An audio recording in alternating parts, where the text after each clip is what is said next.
Did you? Okay, so Yeah, just put your bingo, and your bongo. Okay. So let's start off this discussion of the book, literally the first page. So we have to talk a little bit about structure. The book was written 24, 25. It's published in 25, but we have to understand, rough setting is there. He never totally establishes what the time period of Nick's writing of the book is, but he establishes when the book takes place. So the entire book is the course of one summer. And so we're going to use that seasonal transition through the book to help to build in sort of that plot diagram as well. The book is written here, though. So we have to think about how we retell story, because that is Nick's purpose as narrator, is he's retelling it. And most all of us do not retell stories in linear fashion, especially if you know somebody that rabbit trails their stories. They might start here and then all of a sudden need to tell you this section here. And meanwhile, you're like, will you please get to the point? I don't want to talk about it. Stop calling me out. Stop. So here, you notice that Nick opens the book not by mentioning any of the characters, but by talking about his dad. And he gives us this piece of advice. It's one of the many famous quotes coming out of the book. Whenever you feel like criticizing anyone, just remember that all the people in this world haven't had the advantages that you've had. If you had to summarize it, what's he essentially saying in the most basic of words? Stop judging people, rich boy. Stop judging people. You don't know what they've been through, or you don't know what they've been given. Exactly. You don't know what they've been through. You don't know what they've been given. He frames it in this next paragraph to kind of talk about how not judging people opens him up to many opportunities.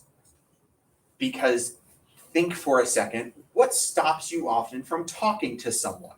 You assume something. Bingo, bongo. What? I said you assume something. You assume something. There's a judgment.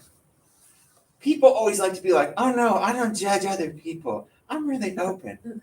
Really? So if you were walking down the street and a homeless, disheveled guy with 3 teeth started coming at you and being like, hey man, can I talk to you? That's my You're uncle. like, yeah, man, what's going on? You would honestly stop and be like, yeah, what's up? How you doing Actually, today? I'm very afraid of men. Point being, we all like to say this. Nick's trying to illustrate in that early chapter that it has opened him up to many boring people. It has led others to make assumptions about who he is simply because he tries to avoid judging people. Why would you open up this book by saying that? Consider what you saw in the first 2 chapters alone. Why would you start the book by saying it? Because you kind of get insight onto how he's going to view other people.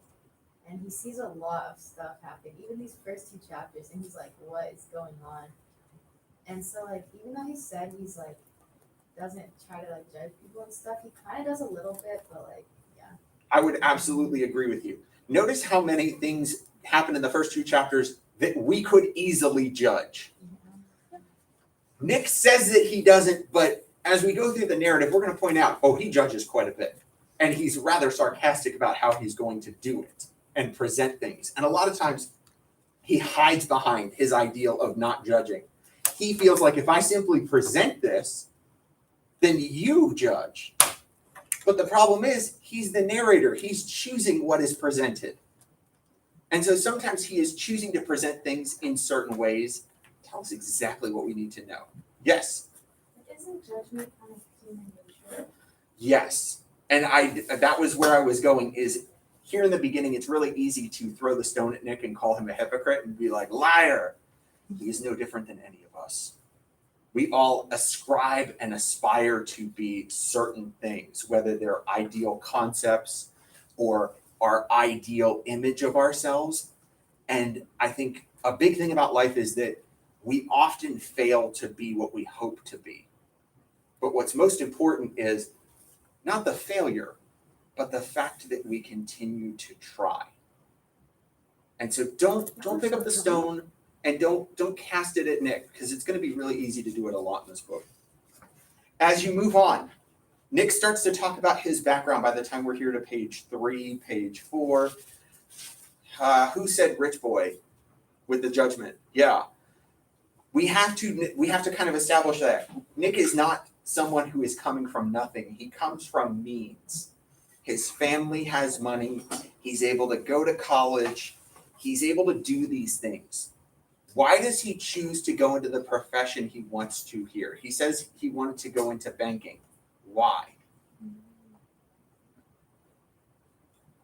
Is it because of a love of profession? Is it because it's ultimately his dream? Money. It's not even that. He said has everybody money. else was in it. He says, He's like, I figured I'll do it again. exactly. Everybody else was doing it, and they were all right, so I figured I could too. It tells us a lot about Nick as a person, because we see that lack of drive, that lack of desire. We understate it on page 4.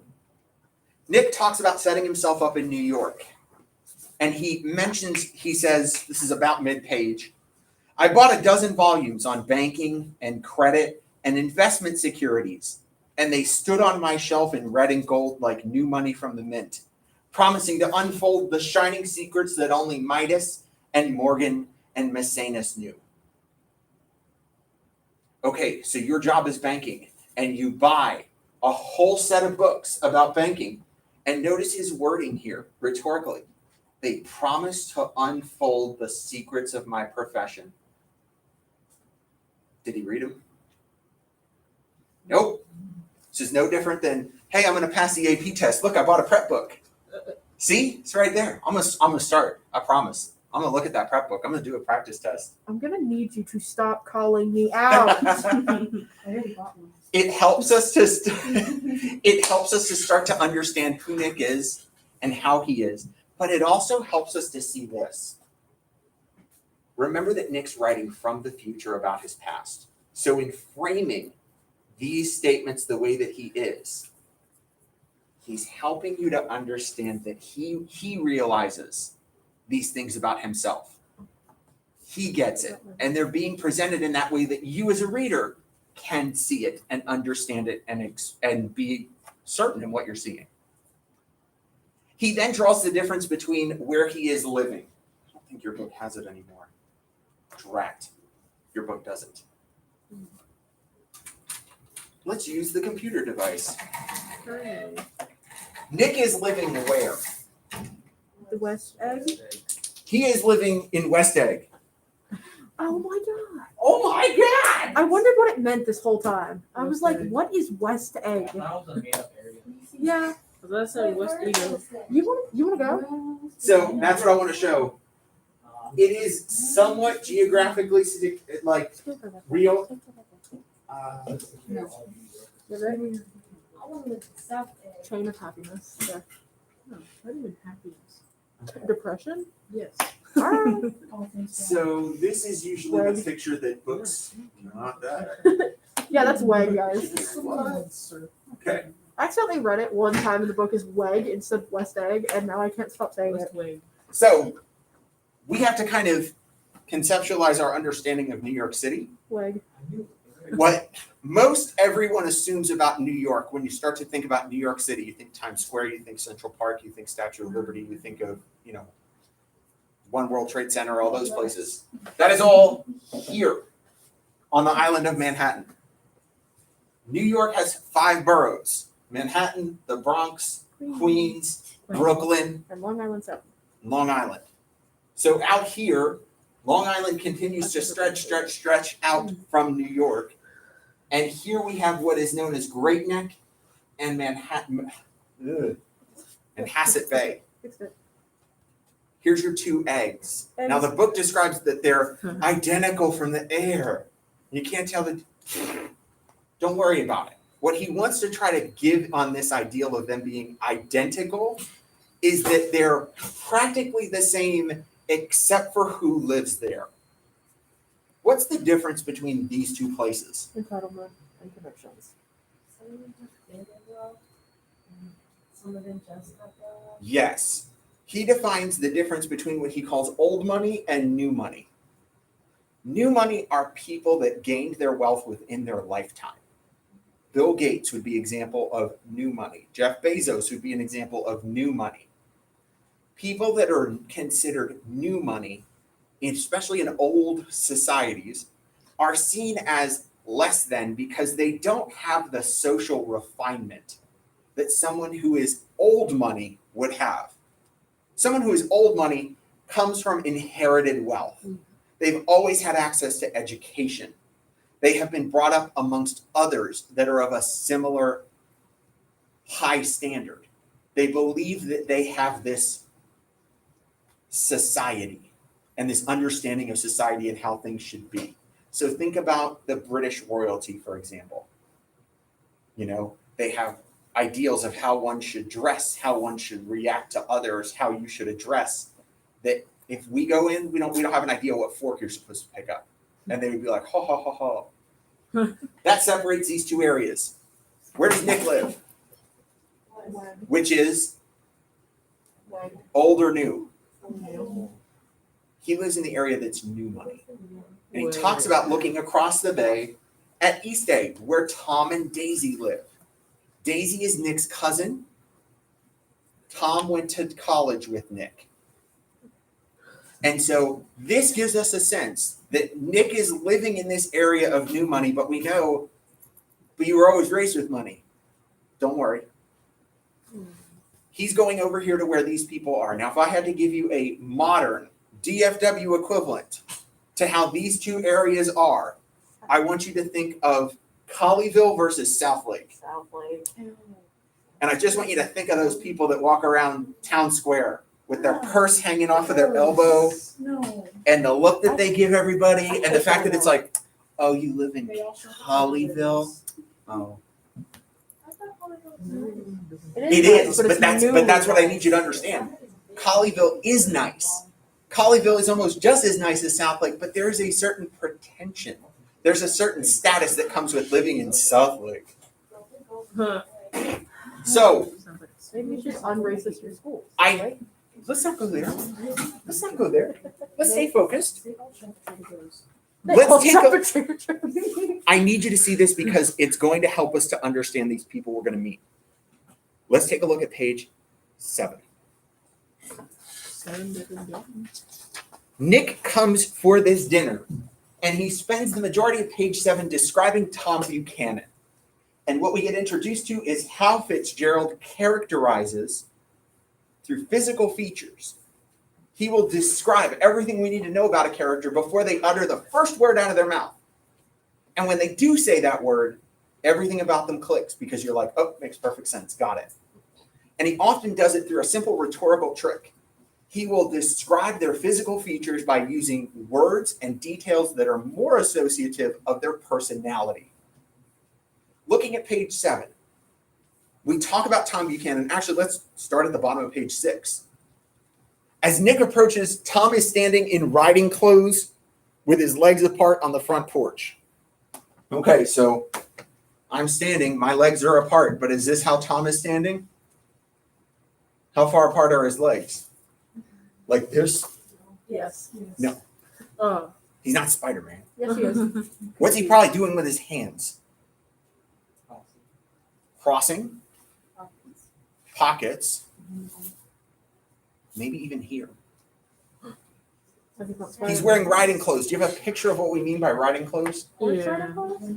Tight clothing that one would wear to ride a horse so it doesn't get snagged. So these in the 20s would look like those khaki pants that might have the hip that comes out a little bit on them.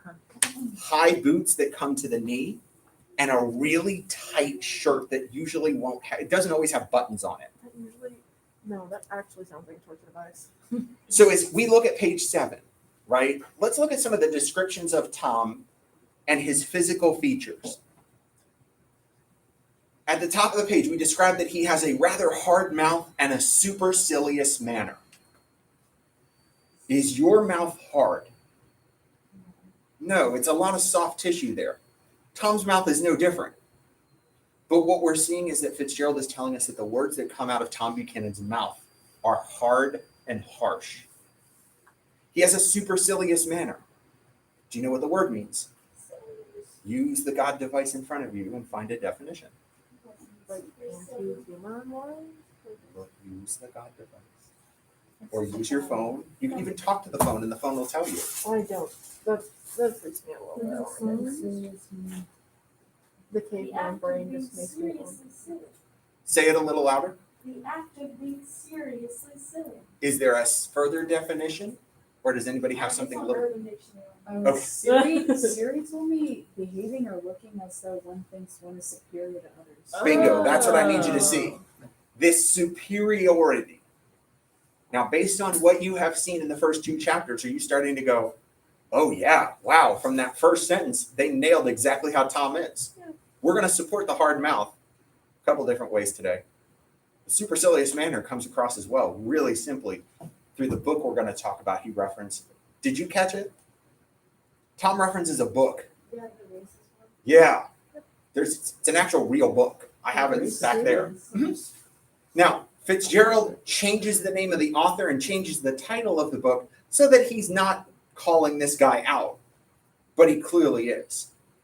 It is a book that basically posits this idea, and Tom has it right, that the world is split up amongst races that are defined by color.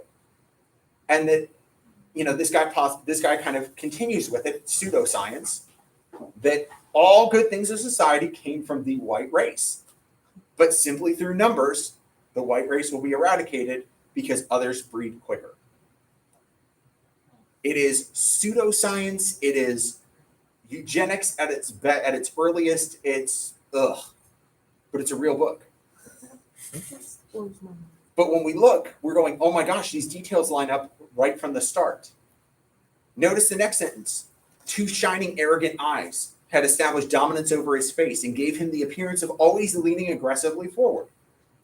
Can your eyes in and of themselves be arrogant?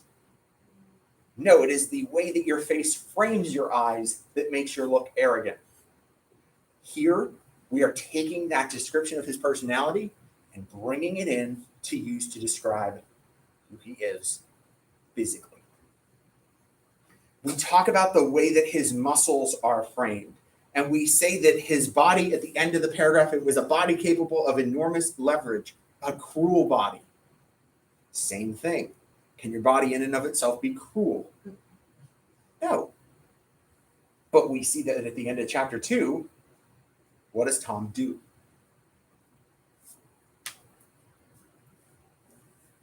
What's that? It's a woman. He breaks her nose. And notice he does it with an open palm. So it's not like he's punching her as much as it is sort of an open hand slap. Dang. So when we're looking at his power and his cruelty, we definitely see it on display in an action like that. We can talk about his voice and how that helps to emphasize, but you can do that too. How can we frame this? And this is one of the things I want to show. How can we frame this in our writing to really make this effective? We've talked about rhetorical analysis. We've done rhetorical analysis. Oh boy, that's big. So I want to give you some examples. And what I did is I did sort of like 3 drafts on it. What's the most basic way we could write this that really hopes the quotes are going to make the connections for us? Versus how can we get to a level of being able to connect the thinking ourselves? So if we look here, we could say what happens in the scene. He sees that Tom has changed. Because remember, Nick used to know him in college. What am I getting? We give the whole quote. Oh, wait. That's not a good example. Let's look at this one. I wrote that one to be like, hey, this is the person who doesn't know what they're talking about. This one here. So if you're watching this, don't write this. We could say Tom's described as arrogant. Agreed? Sure. We give the whole quote. 2 shining, arrogant eyes had established dominance over his face. Does that show that he's arrogant? We follow that up with some commentary. This helps to show that Tom is arrogant. Are you really exploring the topic? You're being what we call assertive. This is the answer because it's the answer because it's the answer. You're right, but we're not engaging in the conversation. We're not really arguing. We're just asserting. Versus if we look here, The emphasis on Tom's physicality and the descriptions used to physically describe him help to embody a gruff, arrogant individual. We're modifying how Tom is described slightly so that we have a chance to really use our evidence a little bit better. As we get in, you notice that we're going to limit what we pull from the quote rather than, hey, let me pull this whole thing. Fitzgerald's word choice in describing Tom, such as describing his hard mouth, arrogant eyes, and cruel body, act to describe his personality traits through his physical description. Notice that we're not limiting to just one. We're able to link and show, look, this is a developed concept within the passage. There's more than one example of it. And then we can say that we see this personality further developed through Nick's imagined comment from Tom, which is a little further down. Tom seems to be saying that he is stronger and more of a man than whomever he's speaking with. We're linking together what does Fitzgerald do to create this impression of Tom.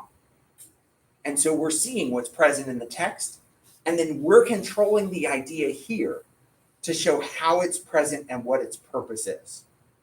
Everybody kind of see the effectiveness of this versus here where we're just kind of saying the same thing over and over. I don't want to belabor the point. Let's talk about this dinner. We get introduced to Daisy and Jordan Baker. How would you describe Jordan? Let's start with her. Empty. Why? So she on the outside she acts like this person, but on the inside she's missing everything that makes a person a person. You know what I mean? Like she doesn't hold any values really. She just is like a flashy person on the outside. With her, there's something I dedicated myself to, and it's like a pretentious type of thing that I've done here. Mm-hmm. But on the inside, it's like she has no passion. Well, I would tell you that definitely you have that emptiness. And if you look at page 9, the way I would look to describe her emptiness is the fact that she doesn't pay Nick any attention. It's almost as though Nick doesn't exist to her. And when she finally does, he keeps bringing up this idea of her balancing something on her chin. How many of you were like, what? Okay. I just want you to think, if I took my hand flat and I moved it closer and closer to my face, what's it going to hit first? Your nose, right? Okay. What do we say about people that have their nose in the air? They're entitled. They're entitled, they're stuck up. Okay. If I said that about somebody, what would I be doing? Judging them. But instead, if I said, man, Jordan Baker walks around like she's balancing something on the tip of her chin. Just think. What am I really drawing your attention to? Her chin or her nose that's going to stick out even more? But am I judging her? Well, technically. And there you're going, oh, now I got Nick's game. Now I got it. Think about how many times he makes fun of Daisy in this first section. They're having a conversation and he was being like sarcastic and she didn't even know. Yes, and you have to kind of understand that. Daisy is, I don't want to call her dumb because that's really limiting. But she definitely doesn't get things. There's an obliviousness to her. Now, we don't want to underscore her. She's not like vapidly stupid. But at the same time, there's a lot that happens here that Nick is, either sarcastic or on point with, and she just lets it fly.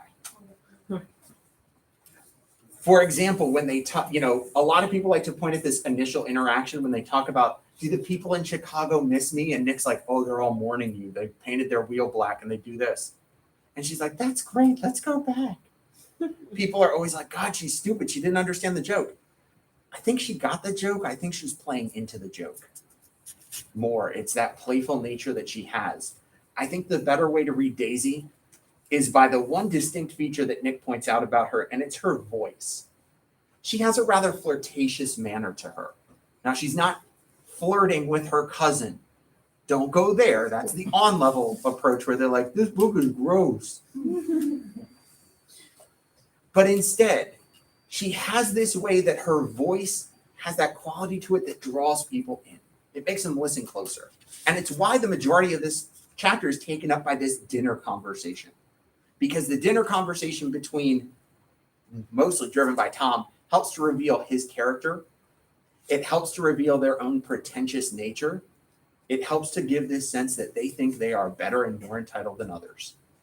And especially Tom's thing about the book, Nick is eventually going to mention that, they're more surprised that Tom actually read a book. And then you're like, oh, so I'm supposed to see him like the football player from college that peaked. Yes. That is Tom Buchanan. He's Uncle Rico. If you get that reference from Napoleon Dynamite. I can throw this football over the mountain. Tom Buchanan, his football career at New Haven, Yale, was the best time of his life, and he's constantly trying to recreate it. Yeah, there's a sadness to him. Now, let's go and start to talk about some other things here. One, that telephone call. Oh, dear sweet. Good Lord, how awkward is that? This helps us to see Nick as the fly on the wall.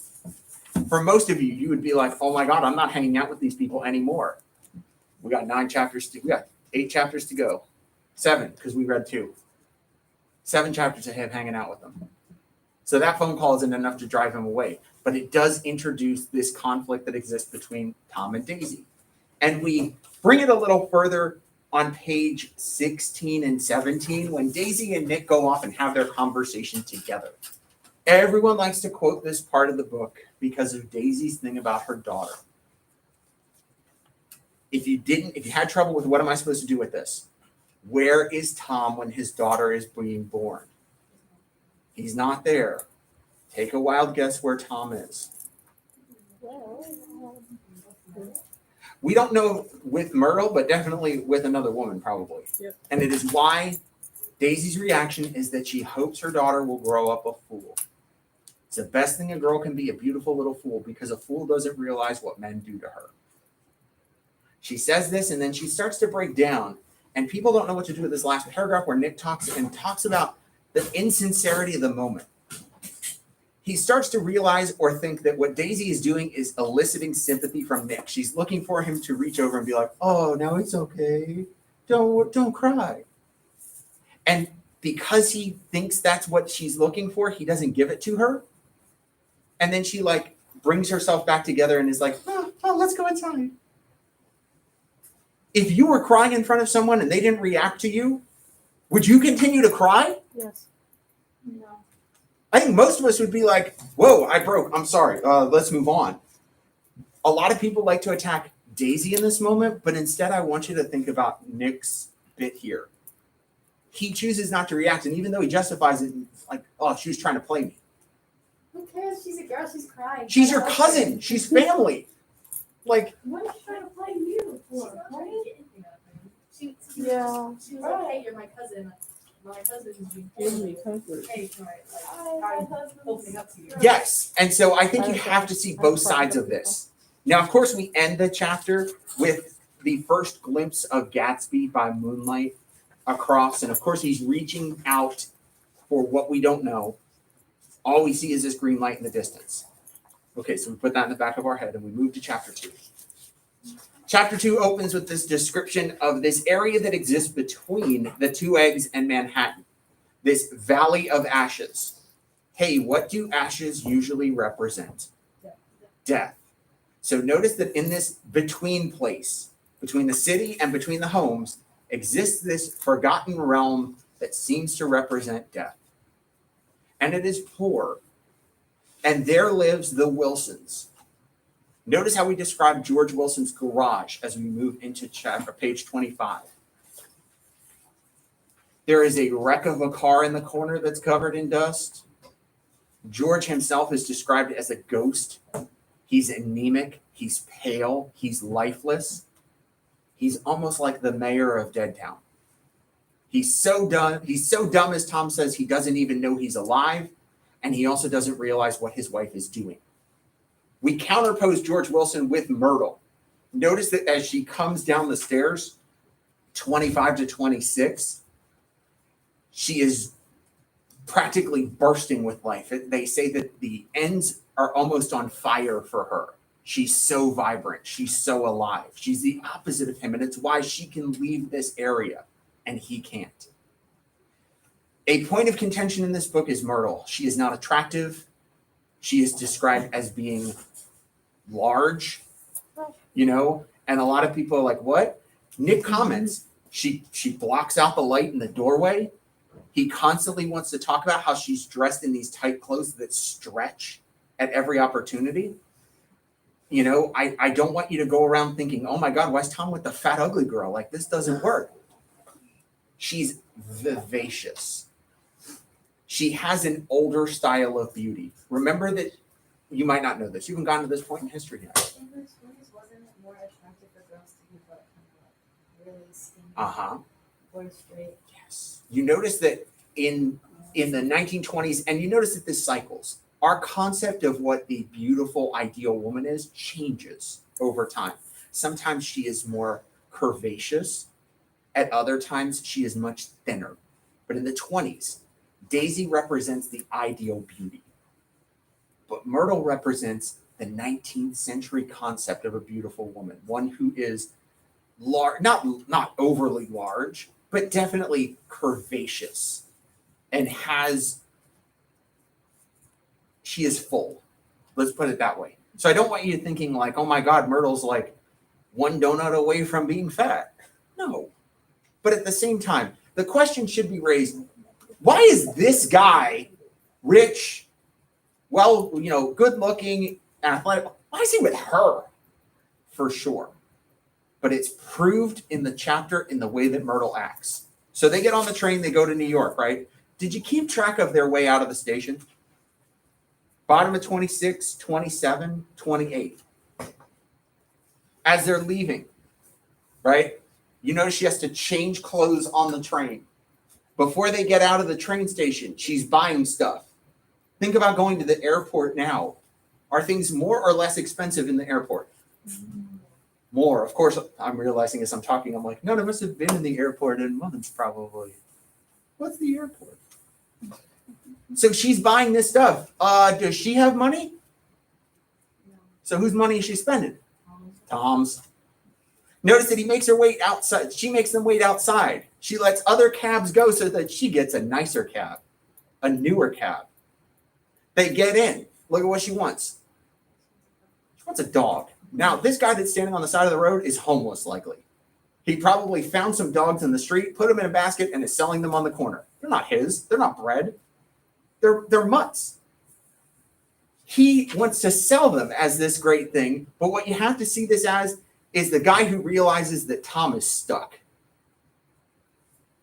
How many of you have ever been in that situation where you've been on a date or you've been in the mall or something like that, and someone is looking to sell something and one of those stands in the middle, right? Like maybe they want to do the hand cream stuff, and it's two people that are together, and if we're going to go in our normal gendered ideal, it's a guy and a girl. Who's the salesperson going to talk to? If they're selling hand cream, they're going to talk to the girl, because what do they know is going to happen? The girl's going to like it, and who's she going to look at? The guy. Buy this for me. And he's stuck. And some of you are like, I wouldn't do that to who I'm with. I wouldn't make them buy me something. Please. I don't like men. Here's our point. Here's where we're going, right? This plays out exactly like it, because this guy realizes he has Myrtle on the hook, and he looks at Tom when Tom goes, how much is it? And he's like, $5. What does he say? $5? $10. Even worse. Here's where it all gets wrapped up. Myrtle asks a simple question. Is this a boy or a girl? Did you notice Tom's response? Yeah, so back in elementary school, you use the same reasoning. You would say the word, you'd get in trouble, and you'd be like, I'm talking about a female dog. I'm talking about a female dog. Tom's not talking about a female dog. He's talking about the situation. Oh my God, you made me spend all this money. I had to wait on you. I have to buy this stupid dog now. I have to take, oh my God, this whole thing is just, It's all wrapped up in his diction choice. Hard mouth, supercilious manner. Gruff, husky person. It's undercut at the end of this party. Notice that the party, for the most part, talks about just stuff. One thing we do get out of it is that we once again highlight Gatsby. We build this ideal of Gatsby being this mysterious person. He has ties to Kaiser Wilhelm, the leader during World War I of the Germans. We create this evil, possible ideal behind him. Ooh, people gossip. Ooh. I always like to laugh at the girl he talks to, Myrtle's sister. If you noticed in how she's described, her hair is sticky. She wears loud jewelry that clangs together all the time. She is the opposite of attractive. She plucks her eyebrows, draws them on, but Nick says that you can see the shadow of her eyebrows still underneath it. If you go back and reread it and you look for that, you're going to laugh. Because then she also, when Nick finally does talk to her, tells this story about how she went to Monaco. She went overseas, Monte Carlo, not Monaco, Monte Carlo in Europe. We went over there to gamble and we lost all of our money. And she talks about, man, it was so tough to get back. How do you think two single girls who've lost all their money in Europe would get their way back to America?